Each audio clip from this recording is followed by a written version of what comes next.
My name is Emily, a 32-year-old housewife working part-time.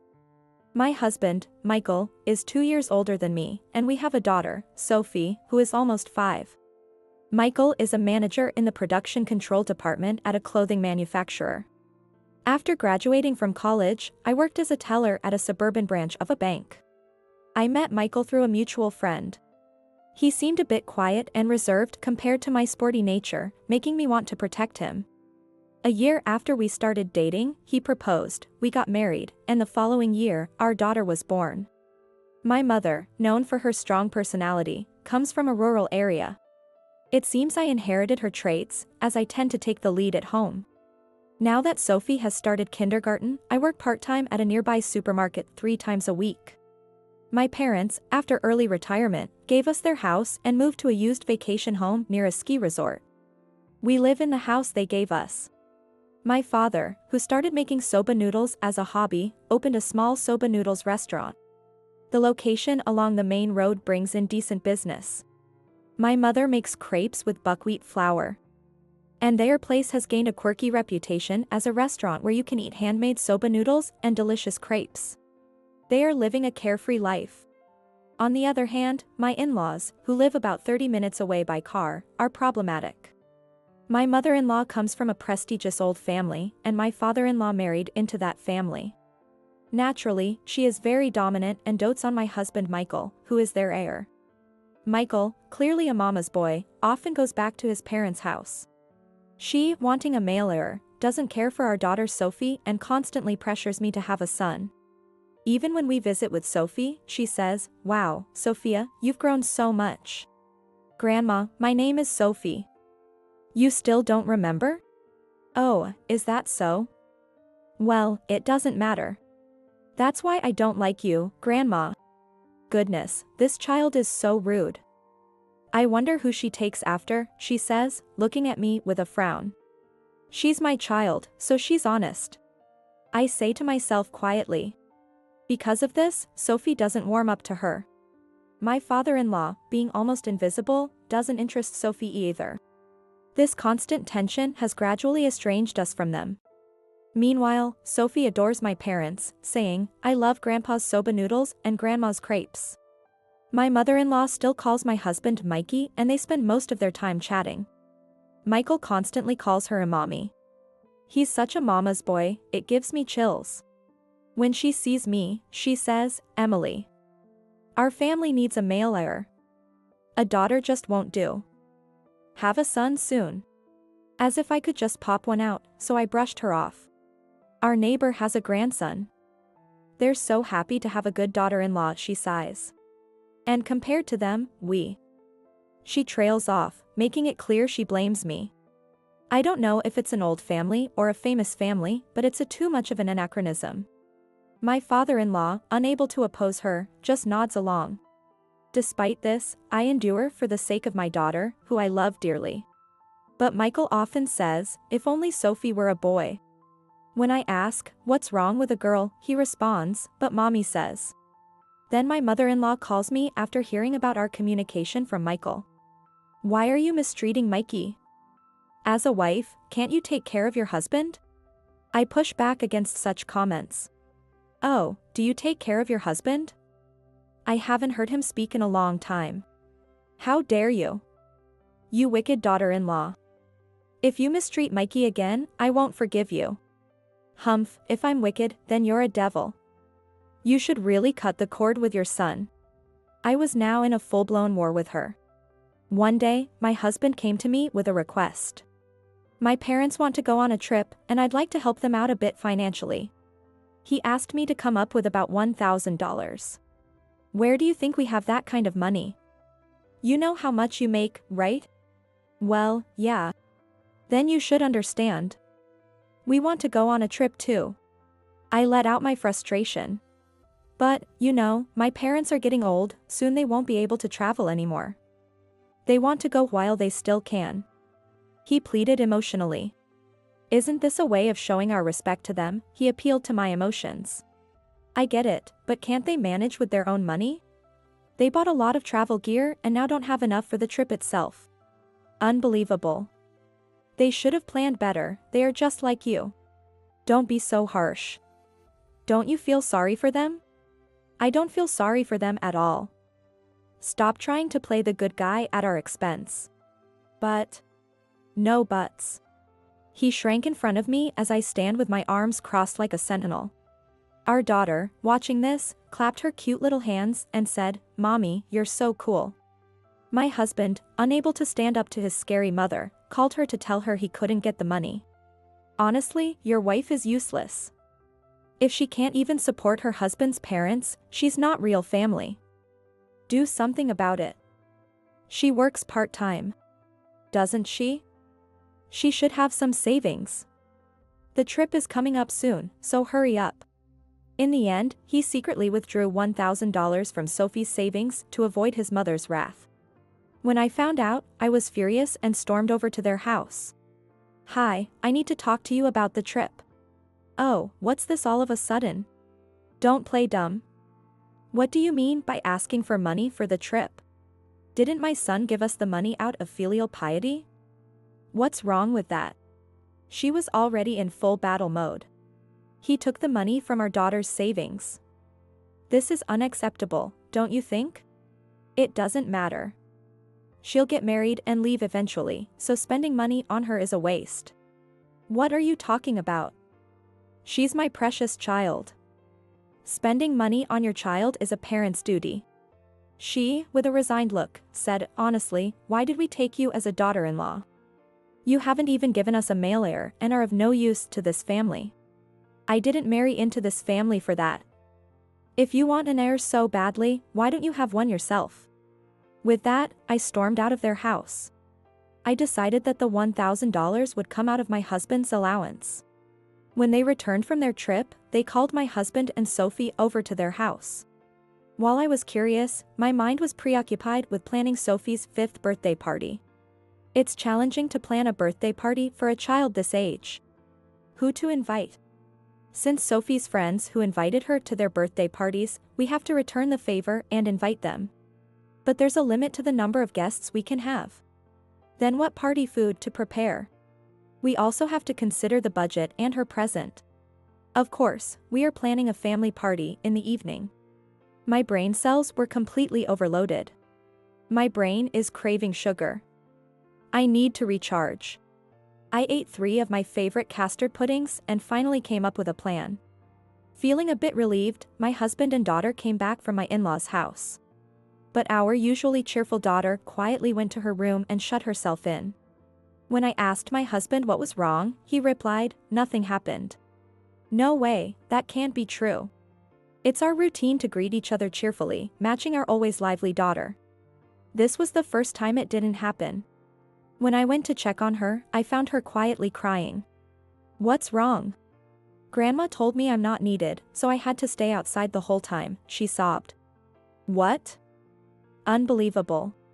It seemed like something unimaginable had happened. "They only gave me a bottle of water, and I was outside in the heat the whole time," she continued. "And what about Dad?" "Dad was inside with Grandma, eating watermelon." "What?" I stormed out of the room and confronted my husband. "How could you leave Sophie outside in this heat? While you stayed cool inside?" "As a father, no, as a human being, aren't you ashamed?" I exploded with anger. But my husband, unusually defiant, retorted, "She was being too noisy, so I sent her outside. I made sure she stayed hydrated, so there's no problem." Right? That's unacceptable. Kids are supposed to be a bit noisy. As I raised my voice further, he tried to deflect, saying, "The only noisy kid among the relatives is Sophie. Girls just don't cut it. As Mommy says. We need a boy soon." "What are you talking about? The gender of a child shouldn't matter." It seemed he had been brainwashed by his mother, acting more authoritarian than usual. "If you keep this attitude, I'm considering divorce." "You're serious?" I said, trembling with anger. I couldn't believe he would say such a thing.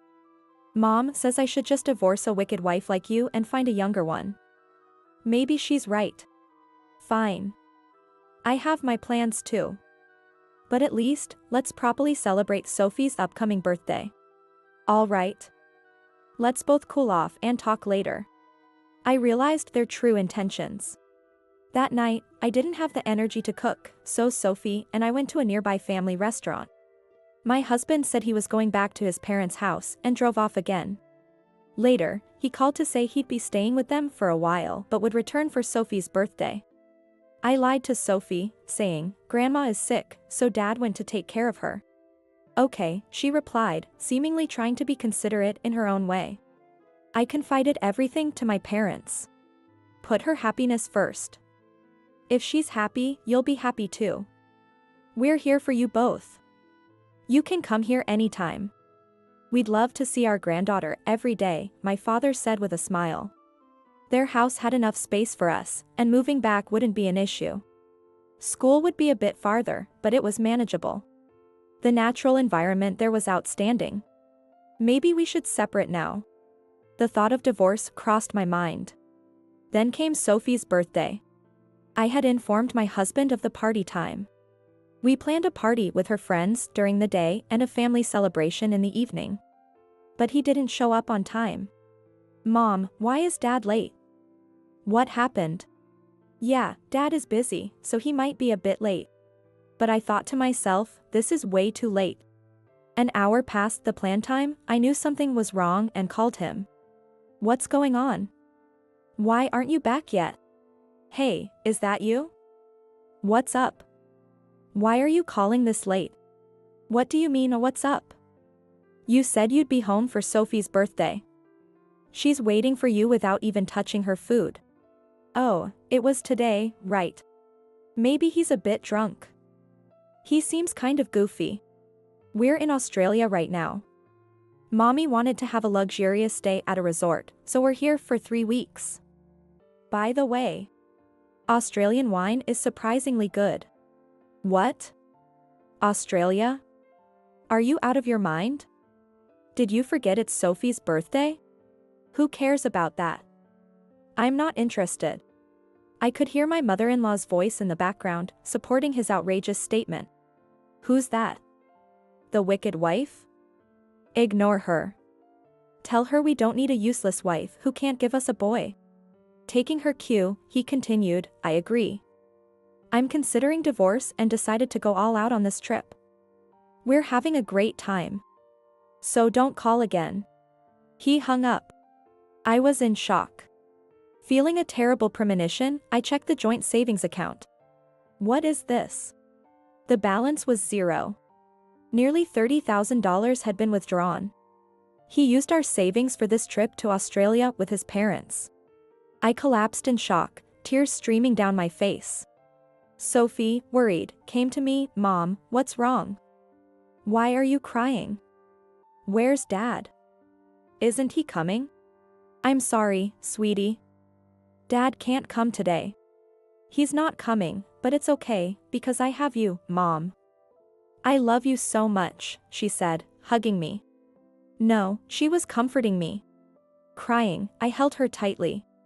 "Sophie, I will always protect you." I felt something break inside me. The next day, I took action. I gathered the necessary documents. I decided to settle everything and move back to my parents' house. I vowed to shatter everything. My husband sent a photo from Australia with his mother, saying, "This luxury trip is great. No souvenirs for you as punishment. Pick me up at the station when we return." Emboldened by his mother's presence, his message was quite brazen. As if I would ever pick him up. I moved my belongings to my parents' house and packed up his things. When I told a friend from my part-time job about the situation, she offered her support. Amazingly, her husband worked for a moving company, and they agreed to transport my husband's belongings. The costs would be billed to my in-laws, and they could also store the items at their expense. Sophie and I moved to my parents' house, where they welcomed us warmly. Seeing my parents, I broke down in tears again. The day of my husband's return approached. Feeling more settled at my parents' house, I received a text from him. "I'm at the station. Come pick me up." Of course, I ignored it. He kept sending messages and calling, but I ignored everything. Eventually, a call came from my in-laws' house. Realizing it was time, I answered. Why haven't you answered my calls? Explain yourself. I no longer want to continue our marriage. Let's get a divorce, as you wished. Wait, are you serious? Divorce? You know what that means, right? Yes, because you and your dear mom seem to want that. What? Anyway, I'll be back soon. Let's calm down and talk this over. After hanging up, another call came immediately. Oh, hey. A moving truck is unloading stuff at the house. What's going on? Those are your belongings. Since you're coming back from your trip soon, I had them delivered. Please make sure to pay for the shipping costs upon delivery and don't forget about the storage fees. Packing everything was tough. But I did it for you as a favor. Stop joking. Calm down, I'm coming over now. He hung up. Sophie and I ate my mother's special crepes, waiting excitedly. When I looked at the clock and thought it was about time, the phone rang. Hello? Hey, I came home and the house is empty. Yes, it's nice and clean, isn't it? No. What is this? I don't understand. Where are you? Is Sophie with you? He was shocked to find our house completely empty when he returned. Sophie is here with me. Say hi to Dad, Sophie. Hi, Dad. I'm eating Grandma's crepes. Are you at your mom's place? Yes, we had soba for lunch, and it was delicious, she said. Taking the phone from her, I said, you'll be hearing from my lawyer soon regarding the divorce. No, but what happened here? The house is gone, and the lot is bare. His shock seemed to be directed elsewhere. I sold it. The land fetched a good price, but the house didn't, so I had it cleared. I wanted a clean break, so I took care of it while they were on their trip. What about the money from the sale? I should get a share, he demanded. The land was something I inherited before our marriage, so you have no claim to it. It's my personal asset. What? What about Sophie?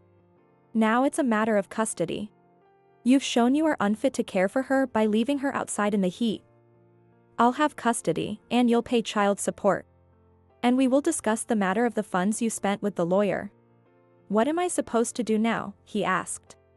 Seriously, who is he asking? That's not my concern. Follow your beloved mom's advice and find a young wife to give you an heir. We haven't even finalized the divorce yet. Tell that to the lawyer. I had no interest in continuing this conversation. One last thing, I have no intention of getting back together with you. Now, I need to start cooking dinner, so, goodbye. I hung up the phone. Mom, that was awesome. Sophie said, clapping her hands. I then proceeded with the divorce, entrusting everything to my lawyer. As expected, my husband brought his mother to the negotiations. She blamed everything on me, claiming her precious Michael was blameless. I, guided by my lawyer, did not ask for alimony but demanded a fair division of assets, including the misused savings and child support for Sophie. Despite his grumbling, he eventually agreed when faced with the prospect of taking the matter to family court. His parents sold their house to provide the lump sum payment for the settlement. After everything settled, Sophie started at a new kindergarten and quickly made new friends. Growing up in a nature-rich environment, she became an active and resilient child. My experience as a former bank employee paid off, and I found a job at a nearby agricultural cooperative.